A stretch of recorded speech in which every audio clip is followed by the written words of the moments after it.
जो champion team थी India और जो साउथ अफ्रीका फाइनलिस्ट टीम थी साथ द रनर अप, वो सब बारबाडोस में फंसे हुए थे। इवेंचुअली अब बारबाडोस से रवाना हुए हैं। भारतीय हुकूमत ने फैसला किया कि चार्टर प्लेन से टीम इंडिया को बारबाडोस से दिल्ली लाया जाए, जिसके बाद टीम इंडिया भारत पहुंचकर अपनी फतह का जश्न मनाएगी। भाई आप लोग तो चले जाइएगा चार्टर से, हम लोग का क्या होगा? तो उन्होंने तब के जवाब दिया, बोला अरे ऐसी क्या बात है, हम लोग ले चलेंगे आप लोगों को। तो हमें लगा कि ऐसे मजाक में कह रहे हैं, कहने के लिए कह रहे हैं, लेकिन उन्होंने इस मजाक को बेहद सीरियसली लिया। अमेरिका रुक गया। तो आज जो इंडियन जर्नलिस्ट जो थे वो बारबाडोस में फंस गए थे और उन्होंने कहा कि अब हमारे पास फ्लाइट नहीं है, हम कैसे जाएंगे, बहुत आगे की फ्लाइट हमें मिल रही है। तो बीसीसीआई के सेक्रेटरी ने एक बहुत अच्छा जेस्चर दिखाते हुए, जो कि आज तक इंडियन क्रिकेट में नहीं हुआ है, बहुत अच्छा जेस्चर दिखाते हुए सभी जर्नलिस्ट को जो है वो Indian team, world champion Indian team की फ्लाइट में बोर्ड करने के लिए उन्होंने permission they the. Jay Shah, a man of words, a man of commitment. अभी साइक्लोन है, अब पहले फ्लाइट से आ सकता था, नहीं आया। टीम के साथ आऊंगा, चैंपियंस के साथ आऊंगा। और जितने इंडिया के जर्नलिस्ट वहां स्टक हैं, उन्हें चार्टर्ड प्लेन से लेके चैंपियंस को चैंपियन लेके चैंपियन फ्लाइट के साथ लेके आ रहा है हिंदुस्तान। कंपैरिजन नहीं बनता था। सही है, ये बात मैं आपको बता रहा हूँ यार। विराट कोहली जब आईपीएल खेलने के 23 करोड़ ले रहा है, विराट कोहली, ठीक है। अब यहाँ पर 23 करोड़ में पूरा फीसल हो जाता है भाई, बुरा मानने वाली बात नहीं है यहाँ।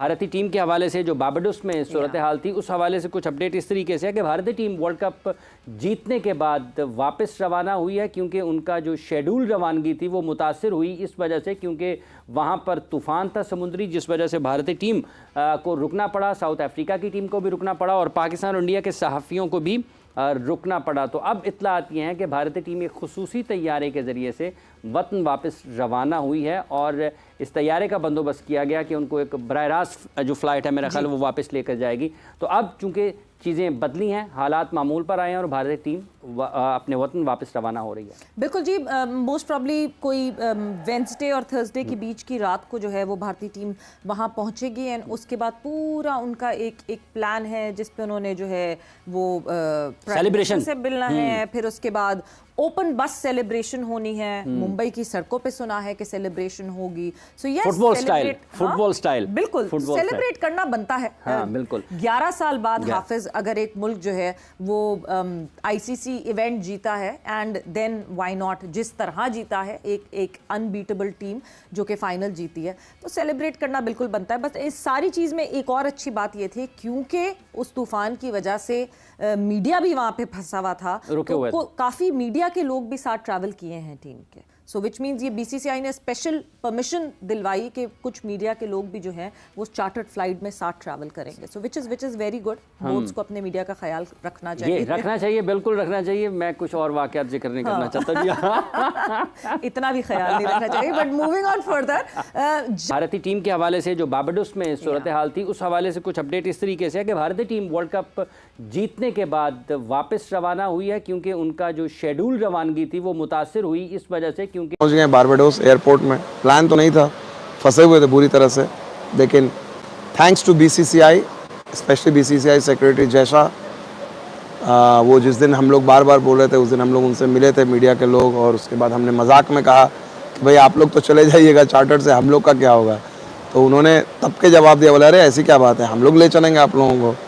तो हमें लगा कि ऐसे मजाक में कह रहे हैं, कहने के लिए कह रहे हैं, लेकिन उन्होंने इस मजाक को बेहद सीरियसली लिया and I must put it on record, क्योंकि मैं पिछले 25 साल से क्रिकेट कवर कर रहा हूँ और देखा हूँ एक से एक बोर्ड प्रेसिडेंट, सेक्रेटरी आए, इस लेवल की जनरॉसिटी। बाहर में आप फंसे हुए सारे जर्नलिस्ट को, जितने लोग यहाँ पर हैं बारबाडोस, उसको साथ में टीम के साथ ले जाना उन्होंने कहा। और समझ लीजिए कि भाई ऑब्वियसली किसी को कोई पैसे भी नहीं लग रहे, वो तो एक अलग चीज़ है, बट द फैक्ट कि सब लोग फंसे हुए हैं, यहाँ तूफान है, हर किसी के घर में परेशानी है, वहाँ पर उन्होंने टीम के साथ साथ अपनी टीम के लिए तो चलिए वो परेशान है ही, वो प्रायोरिटी है, लेकिन उसके साथ उन्होंने मीडिया के बारे में सोचा, पूरी बीसीसीआई की टीम में, और ट्रीट किया इक्वल।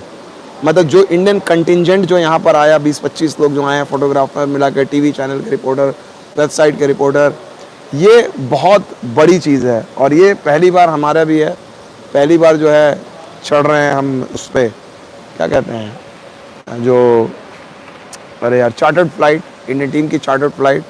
तो बहुत सारी चीज़ें थी, बहुत सारी चीज़ें हो सकती थी, जेन्युइन एक्सक्यूज थे, क्योंकि ये प्लेयर का मोमेंट है, प्लेयर के प्राइवेट जेट है, प्लेयर लोगों का परिवार है, इतनी बड़ी ट्रायम्फ है, मीडिया को वहाँ पर साथ में ला जाना, पूरा प्रोटोकॉल को ब्रेक करना, इन सब चीज़ों की बीसीसीआई ने परवाह नहीं की।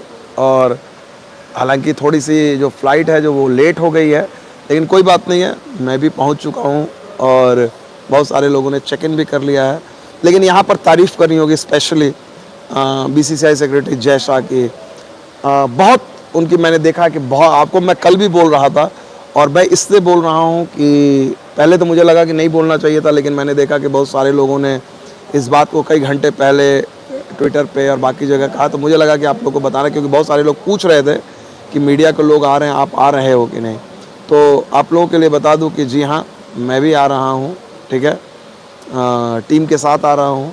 और वहाँ पर इंडियन प्लेयर्स को मिल रहे हैं बड़े बड़े प्राइज, कट हो रही है ऐसा, पहले ये बात बताओ, ऐसा ये बात बताओ, पाकिस्तानी प्लेयर्स की सैलरी क्यों कट हो रही है? ऐसा क्या कर दिया पाकिस्तानी प्लेयर्स? ये बताओ क्या नहीं कर आए है क्या? मतलब कुछ ऐसा वैसा तो नहीं किया भाई? याददाश्त चलेगा अच्छा खासा तो वर्ल्ड कप खेला है पाकिस्तान टीम ने भाई, इतना किसी को परेशानी नहीं किया। अमेरिका की मैनेजमेंट, अमेरिका के होटल रूम का खर्चा बच गया, पहले ही आ गए सुपर 8 से बाहर, तो भाई टेंशन क्या है भाई। खैर, अभी अगर बात की जाए तो हमारे जो ए ग्रेड कैटेगरी के प्लेयर्स हैं, जिसमें बाबर आजम, शाहीन शाह अफरीदी और रिजवान आते हैं, ठीक है, उनको पहले मिलते थे 60 लाख, मतलब 60 लाख रुपए पाकिस्तानी।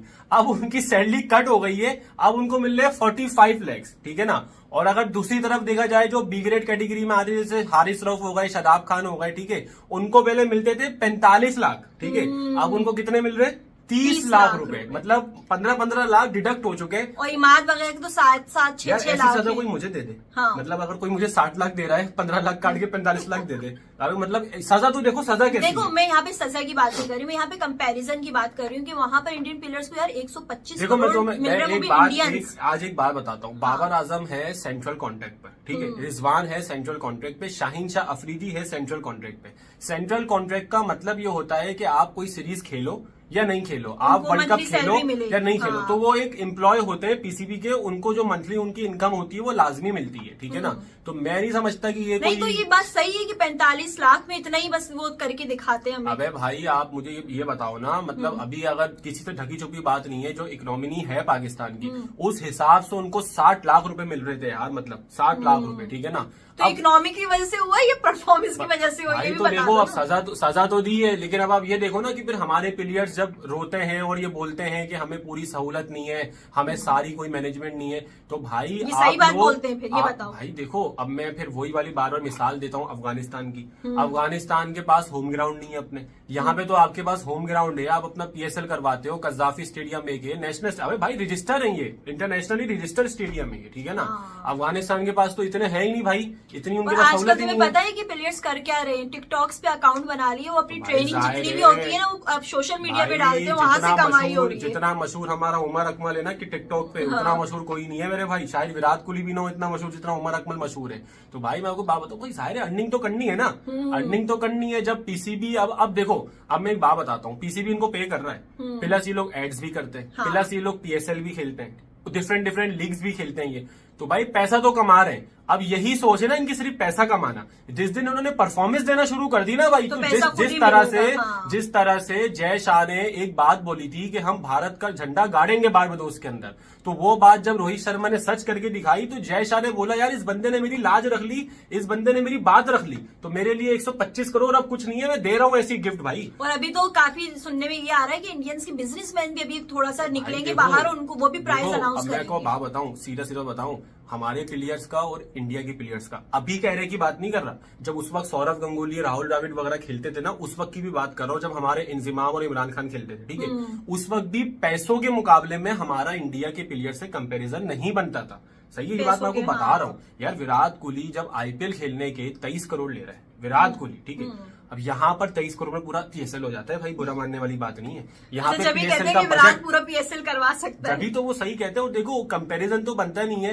अब आप देखो, जरूरी नहीं है कि भाई शुरू से विराट कोहली जब यंगस्टर हो, ठीक है, तो विराट कोहली को शुरू से इतने पैसे मिलते हो भाई, वो भी भाई जब नीचे का प्लेयर होगा, जब वो यंगस्टर था, जैसे अभी जायसवाल वगैरह है, ठीक है ना, तो उस वक्त भी भाई उसको कम पैसे मिलते होंगे। उसने अपनी परफॉर्मेंस से ये इंडिया को प्रूव करके दिखाया है कि आज वो खुद इतना दम रखता है कि वो पूरा का वर्ल्ड कप करा सकता है भाई वो। अब यहाँ पर बाबर आजम, रिजवान, शाहीन, यार इनकी क्या परफॉर्मेंस है। अगर चलो अब ये लोग वर्ल्ड कप खेलते 2024 का और सेमीफाइनल तक भी टच करके आ जाते हैं वापसी, तो हम एक वो होते कि यार हमारी टीम इस तरह से बाहर नहीं हुई। बाहर नहीं हुई है। आपको पता है 2026 में जो पाकिस्तान T20 वर्ल्ड कप खेलेगा उसमें जो क्वालिफाई तो हो गई है, रैंकिंग के बेस पे क्वालिफाई हुई है, रैंकिंग के बेस पे। ये थोड़ा बहुत हमें सरफराज अहमद बचा गया जो उसमें अपनी 11 सीरीज से जितवाएंगे, ठीक है।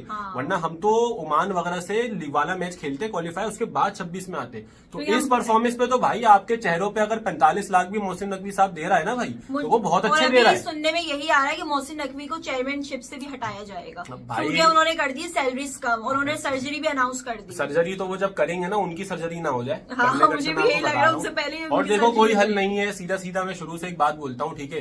डोमेस्टिक क्रिकेट जब तक आप PSL की बेस पे सिलेक्शन करते रहोगे, आपकी टीम ऐसे ही बर्बाद होती रहेगी। आप डोमेस्टिक क्रिकेट से लड़के लाओ, ठीक है, फिर आप देखना आपकी टीम में वो परफॉर्मेंस। डोमेस्टिक वाले इंटरनेशनल में नहीं करते ना परफॉर्मेंस। भाई आप देखो इंडिया का प्लेयर है संजू सैमसन, उसने कितने डोमेस्टिक मैच खेले। सरफराज खान उनका एक प्लेयर है, कितने डोमेस्टिक मैच खेले उसने। धुरव जुरैल को ले लो आप मतलब अभी इतने यंगस्टर आ रहे हैं, वो IPL की बेस पे नहीं आ रहे भाई। डोमेस्टिक IPL की बेस पे अगर आ रहे होते तो भाई अभिषेक शर्मा 2024 का वर्ल्ड कप खेल रहा होता, समझ। देखो चिड़िया के एक पंख काट तो उड़ नहीं सकती, वैसे ही अगर वहां पे बारिश नहीं होगी तो इसका मतलब ये नहीं हम जाएंगे नहीं, सिद्धू जाएगा खुद चलाएगा जहाज, खुद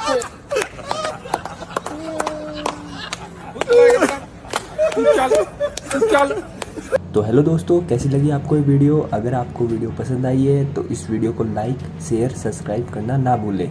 जैसा कि हमने इस वीडियो में देखा कि कैसे जो पाकिस्तानी मीडिया है वो बता रही है कि जो BCCI है वो बहुत ही पावरफुल बोर्ड है और उसके पास इतना ज़्यादा पैसा है कि वो सोच भी नहीं सकते। और जहाँ उनकी जो PCB जो बोर्ड है उनका, वो अभी बैंक करप्सी के कगार पर पहुँच चुका है। साल में 1-2 मैच जो इंडिया के साथ हो जाते हैं, इसलिए उनको थोड़े बहुत रुपए मिल जाते हैं।